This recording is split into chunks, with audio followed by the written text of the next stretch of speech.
Bonjour à tous, je suis Isabelle Barros et vous écoutez un podcast de l'Obsi, l'Observatoire de la communication interne, média 100% dédié, comme son nom l'indique, à la communication interne. L'idée, d'échanger avec des professionnels, des experts, des chercheurs sur des sujets, des thématiques qui intéressent les professionnels de la communication interne, mais aussi donner la parole à celles et ceux qui la pratiquent au quotidien.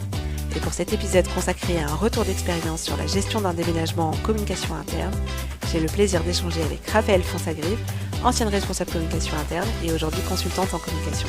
Bonne écoute. Bonjour Raphaëlle. Bonjour Isabelle.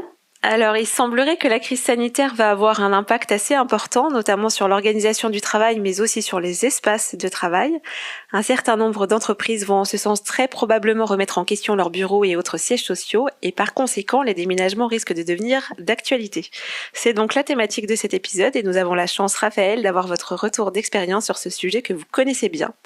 Mais avant d'aller plus loin, peut-être quelques mots sur votre parcours professionnel ? Oui, merci Isabelle. Alors rapidement, j'ai lancé mon activité de conseil en communication interne et accompagnement du changement en juin 2019, après 20 ans à des postes de communication dans des entreprises de taille très différentes, des associations, grands groupes et agences. Comme évoqué, on va parler de la gestion d'un déménagement en communication interne. Est-ce que vous pouvez nous planter le décor, si je puis dire, pour être raccord avec le thème, du contexte professionnel dans lequel vous avez géré ce type de dossier ? Alors en fait, pendant près de 10 ans, j'ai eu la responsabilité de la communication d'une direction support d'un grand groupe bancaire, la direction de l'immobilier, qui gérait en fait l'ensemble des bureaux du groupe. Pour vous donner une idée, rien qu'en Île-de-France, il y avait à peu près 25 000 collaborateurs, donc c'était pas rien. Donc si j'essaye de schématiser, la direction de l'immobilier, c'est une direction qui doit sans cesse adapter les surfaces de bureaux pour répondre aux besoins du groupe. Quand on dit grand groupe, on imagine de nombreuses réorganisations et ces réorganisations génèrent ce qu'on appelle des mouvements dans l'entreprise. Alors parfois, c'est vrai que ce ne sont que 50 personnes, mais parfois ça peut aller jusqu'à 3000 ou 5000 personnes quand il s'agit vraiment de déménager un siège complet. Parfois, ces déménagements ne consistent qu'à bouger d'un étage et parfois, ce qu'on appelle le lieu cible, le lieu où les équipes vont aller, est beaucoup plus éloigné. Moi, en tant que responsable communication de cette direction, l'une de mes missions consistait à accompagner les déménagements des différentes directions du groupe d'un point de vue communication. C'était créer le contenu, développer des outils, imaginer des nouveaux formats, le tout pour engager le collaborateur dans l'aventure. Et oui, aventure, je crois que le mot est bien choisi parce que finalement, un déménagement, c'est quand même pour les collaborateurs un vrai sujet. C'est sûr que c'est un sujet. On sait très bien qu'un déménagement au niveau personnel, j'imagine que vous en avez déjà vécu, c'est un changement qui peut être difficile à vivre. Et pourtant, quand vous déménagez personnellement, la plupart du temps, c'est décidé et c'est choisi. Alors que quand on parle d'un déménagement professionnel, c'est quand même une autre histoire. Ça veut dire que vous allez changer vos habitudes, changer le chemin pour venir travailler, quitter le quartier dans lequel vous aviez votre petit resto où vous alliez déjeuner le midi, le bar où vous alliez prendre des verres avec vos collègues. Et en plus, vous changez d'environnement de travail au sens propre, c'est-à-dire vraiment ce qui vous entoure une fois que vous êtes à votre poste de travail. Surtout, ce qu'il faut avoir en tête, c'est qu'effectivement, ce changement, vous l'avez pas demandé. Il vous est imposé. Donc c'est ça qu'il faut prendre en compte. En près de 10 ans, j'ai accompagné de nombreux déménagements, dont certains concernaient plusieurs milliers de collaborateurs, et les distances entre le lieu de départ et le lieu cible pouvaient parfois atteindre plusieurs dizaines de kilomètres. Et en région parisienne, plusieurs dizaines de kilomètres, c'est pas rien en fait. Ce que j'ai remarqué, c'est que bien entendu, la résistance est à peu près proportionnelle à la distance qui sépare l'ancien bureau du nouveau. Mais finalement, je me suis aussi aperçue que les plans de communication ne changeaient pas tant que ça. Et en tout cas, les objectifs restaient les mêmes. Il faut rassurer, engager et accueillir. Donc alors, si je comprends bien, en tant que responsable communication de ces directions d'immobilier, vous accompagnez les directions concernées dans leurs problématiques de communication par rapport à leur déménagement. Voilà, c'est ça, exactement. Si vous voulez, je travaillais au milieu des équipes qui étaient en charge déjà de trouver des nouvelles surfaces ou carrément de nouveaux immeubles, même parfois de superviser la construction d'immeubles pour le compte propre de la banque. Les équipes qui étaient en charge de l'aménagement des espaces, du choix des mobiliers, des technologies, du pilotage des déménagements à proprement parler. J'avais donc en fait à portée de main toutes les ressources nécessaires pour créer du contenu. Et du coup, quand une direction déménageait, j'étais en contact avec la responsable de communication de cette direction pour à la fois l'alimenter en contenu et la conseiller sur la marche à suivre, sur le timing, sur les outils qui pouvaient fonctionner en fait. Alors du coup, si on parle de marche à suivre, comment vous organisez la communication autour d'un projet de déménagement ? Je vais à nouveau faire la comparaison avec un déménagement personnel. Ce qui est sûr, c'est que ça se prépare. On n'avertit pas les équipes du jour pour le lendemain, sinon, vous imaginez bien, c'est la catastrophe. Il faut laisser le temps aux collaborateurs de se faire à l'idée du déménagement et lui laisser le temps aussi de s'organiser. Donc, pour répondre à votre question qui est quand faut-il commencer à communiquer, j'ai tendance à dire que plus on communique en amont, plus les collaborateurs se sentent concernés. Et surtout, plus vous arrivez à faire du déménagement un véritable projet d'entreprise. Parce qu'en fait, c'est vraiment ça. Un déménagement, c'est un projet d'entreprise qui doit embarquer tout le monde. Encore une fois, vous touchez à l'environnement de travail, qui est un sujet hautement sensible. Donc, il faut du temps. Bien entendu, il y a pas mal de paramètres à prendre en compte quand vous préparez votre communication. Il va y avoir le nombre de collaborateurs qui déménagent, l'éloignement entre les deux sites, le calendrier social si vous êtes dans un grand groupe. Donc, en termes de timing, je dirais qu'il faut s'y prendre, on va dire au moins 3 mois à l'avance pour les petits déménagements, c'est-à-dire, on va dire moins de 100 collaborateurs dans un immeuble à proximité et sans enjeu social fort, parce que si vous avez un enjeu social, ça veut dire calendrier social, ça veut dire passage devant les IRP et tout ça, et alors là, c'est une autre histoire. Et donc, si vous êtes dans un grand groupe et que le déménagement est sensible, c'est le calendrier social qui rythmera vos prises de parole et vous devrez absolument travailler en étroite collaboration avec les RH. Et du coup, sur la durée, comment on séquence cette communication ? Je pense que quoi qu'il en soit, on peut facilement distinguer 3 grandes étapes dans la communication d'un déménagement. Vous allez avoir l'avant, le pendant et l'après-déménagement. L'étape, en fait, à ne vraiment pas louper, c'est la phase qui va précéder le déménagement. C'est tout le moment de préparation. C'est là où vous allez devoir embarquer les équipes, faire en sorte qu'elles se sentent concernées et surtout actrices et qu'elles ne subissent pas ce changement et qu'elles en viennent même à le désirer. Alors par quoi est-ce qu'on commence ? Dans la phase amont, je commencerai par le moment d'annonce. Et là, vraiment, je fais un gros warning.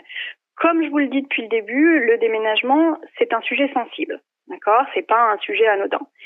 La direction doit s'impliquer et comprendre les enjeux.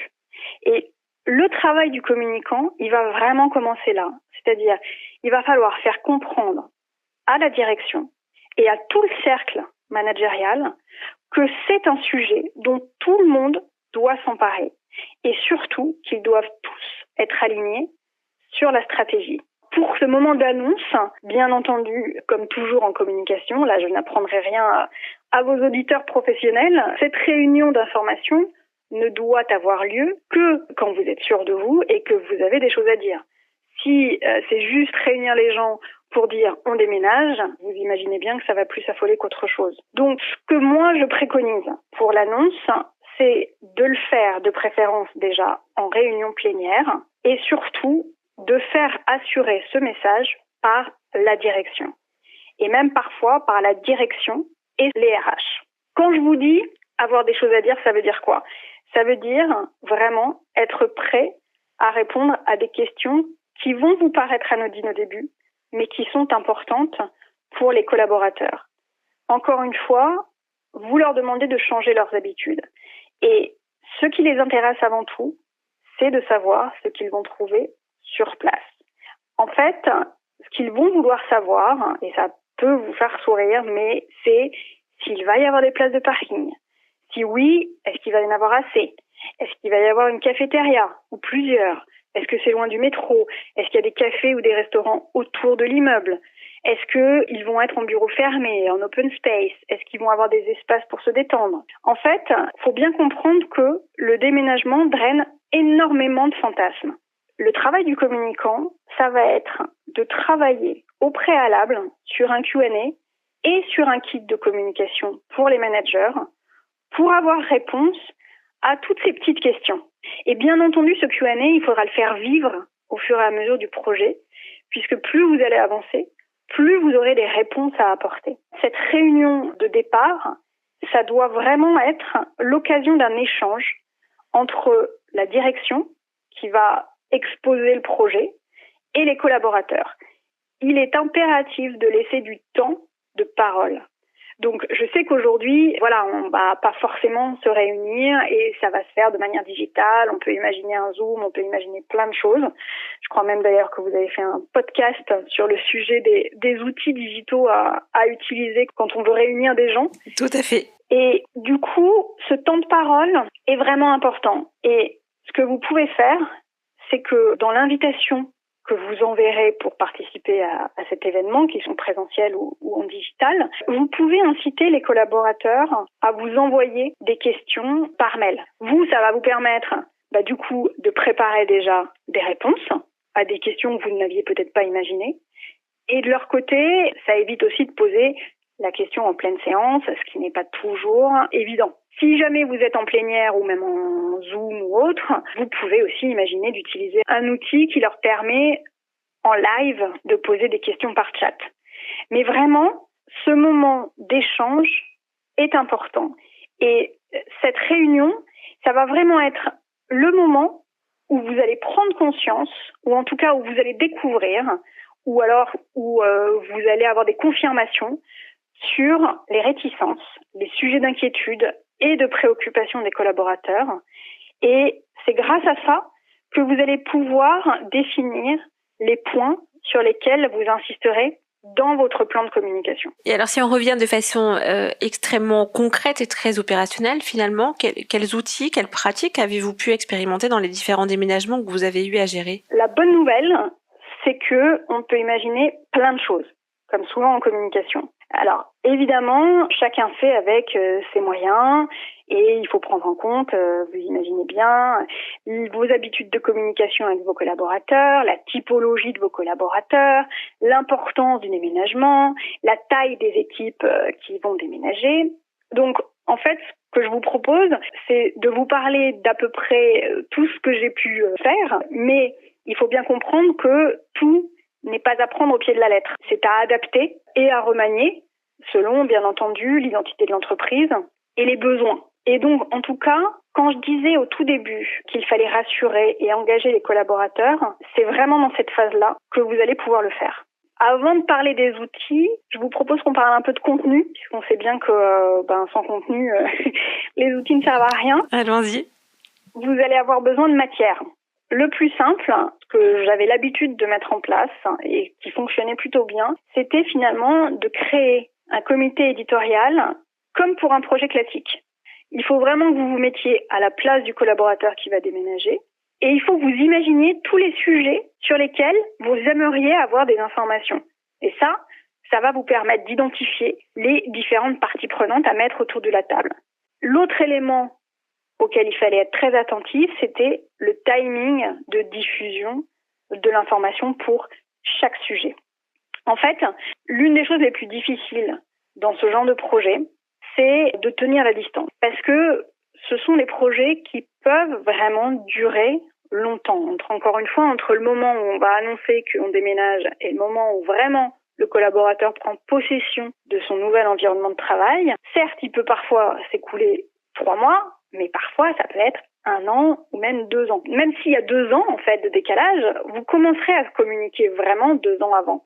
Parce que pour justement ne pas laisser libre cours à l'imagination. Donc, ne pas s'essouffler, tenir la distance. Et en fait, grâce à ce comité éditorial, vous pourrez nourrir un calendrier éditorial qui est l'outil préféré des communicants et ça vous permettra d'avoir constamment une overview sur l'ensemble de vos sujets et sur les timings de diffusion et ça vous permettra de distiller petit à petit l'information en créant de l'attente et de la curiosité. Si maintenant on parle des outils. En fait, quand on commence à parler déménagement, c'est rare que les bureaux qui doivent nous accueillir soient déjà prêts. Donc on n'a pas forcément grand-chose à montrer. Donc en fait, le plus facile pour commencer à sensibiliser les collaborateurs, ça va être de parler de l'environnement des futurs locaux.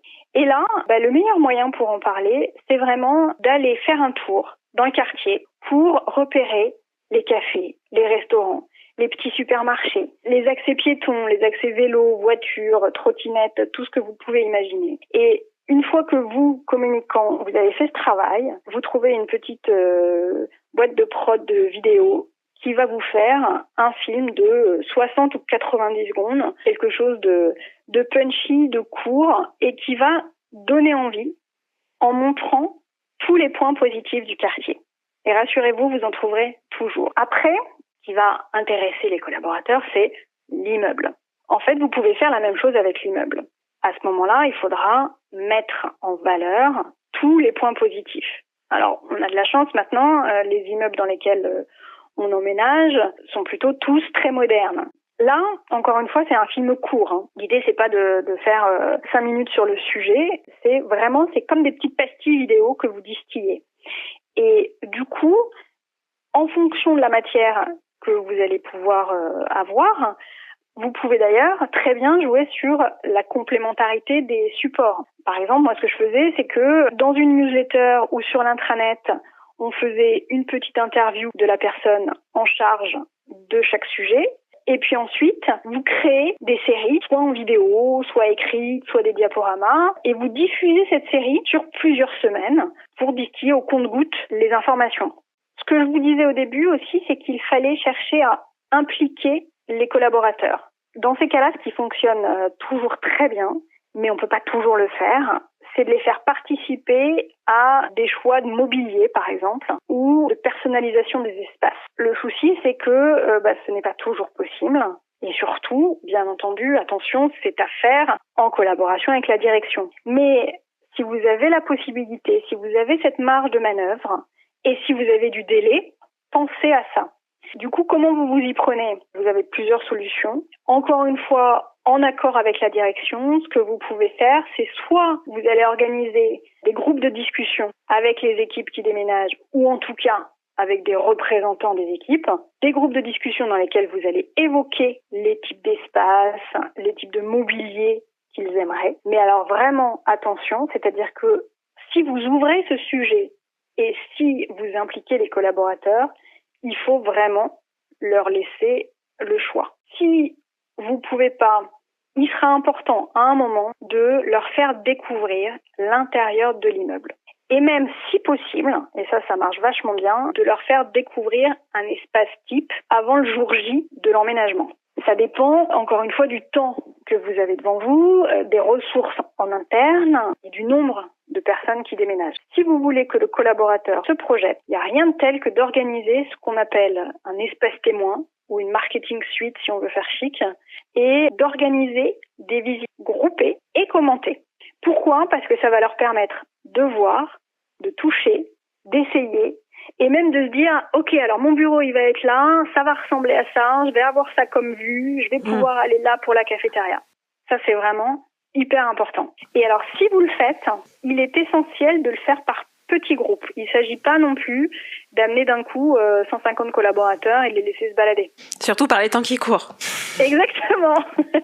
Donc, on va faire par petits groupes de 10, bien masqués. Et surtout, moi, ce que je vous conseille, c'est de ne pas gérer vous-même les visites. En fait, c'est d'avoir des hôtesses en charge de la visite. Donc là, le boulot du communicant, ça va être d'écrire le discours qui reprendra les raisons du déménagement, les infos sur l'immeuble, les infos sur les espaces visités, sur la manière dont on utilise les espaces. Parce qu'en fait, souvent, quand on déménage, c'est aussi l'occasion d'intégrer des nouveaux espaces de travail qu'on n'avait pas. peux vous dire que pour avoir fait pas mal de déménagements, il y a parfois des espaces qui nécessitent des modes d'emploi en fait. Vous avez parfois des bulles pour vous regrouper, vous avez des fauteuils qui sont spécialement conçus pour des espaces projets, vous avez plein de petits aménagements maintenant qui de prime abord paraissent simples, mais qui nécessitent quand même des petites explications.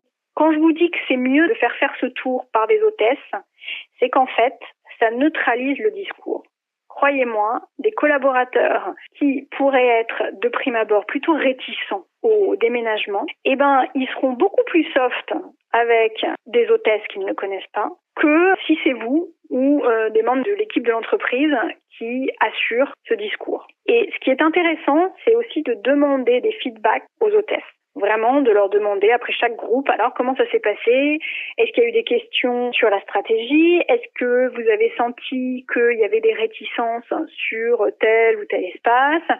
Ou est-ce qu'au contraire, les gens étaient enthousiastes? Une fois que vous aurez fait tout ça, on peut se dire que les collaborateurs, normalement, ils sont à peu près rassurés, ou en tout cas, ils vont avoir pas mal d'informations. Mais il y a quand même encore une étape sur laquelle il va leur falloir un peu de billes, un peu d'informations. C'est concrètement comment va se passer le déménagement. En fait, qu'est-ce que moi, collaborateur, je vais devoir faire? Qu'est-ce que je vais devoir préparer? Est-ce que c'est moi qui fais mes cartons? Est-ce que je m'en vais un jour et le lendemain, je vais au nouveau bureau et je retrouve tout comme il faut? Comment ça se passe? Donc ça, c'est vraiment une information dont vous devrez disposer aussi vite que possible. Ou en tout cas, vous devrez rassurer les collaborateurs en leur disant 10 jours avant, 15 jours avant, on va vous expliquer la marche à suivre. Et donc, vous, communicants, vous devrez penser au petit manuel pour bien faire les cartons. En général, l'idée c'est que une semaine avant le déménagement, chaque collaborateur va recevoir des cartons sur lesquels il va écrire son nom, son prénom, son équipe. Le vendredi soir, il quittera effectivement son bureau et le lundi matin, quand il va arriver dans son nouveau bureau, comme par magie, il va tout retrouver. Voilà, mais ça peut vraiment dépendre des entreprises qui sont en charge du déménagement. L'autre point sur cet aspect hyper technique, c'est que souvent, les déménagements sont le moment pour faire du tri en fait dans les entreprises. Et là, ça peut être l'occasion pour motiver les collaborateurs d'imaginer pourquoi pas des challenges entre équipes. Alors là, effectivement, c'est dans un monde idéal où tout le monde peut être au bureau, mais cette période-là va peut-être revenir, on le souhaite. Et donc à ce moment-là, vous pouvez organiser peut-être un jour du tri où tout le monde vient en jean et basket et tout le monde range. Et croyez-moi, ça, c'est un bon outil aussi pour motiver les troupes et se mettre dans l'esprit « Ok, c'est bon, on déménage, c'est la dernière ligne droite ». Et enfin, sur le avant-déménagement, pensez bien au petit mail le dernier jour qui rappellera aux collaborateurs qu'il devra se rendre dans le nouvel immeuble.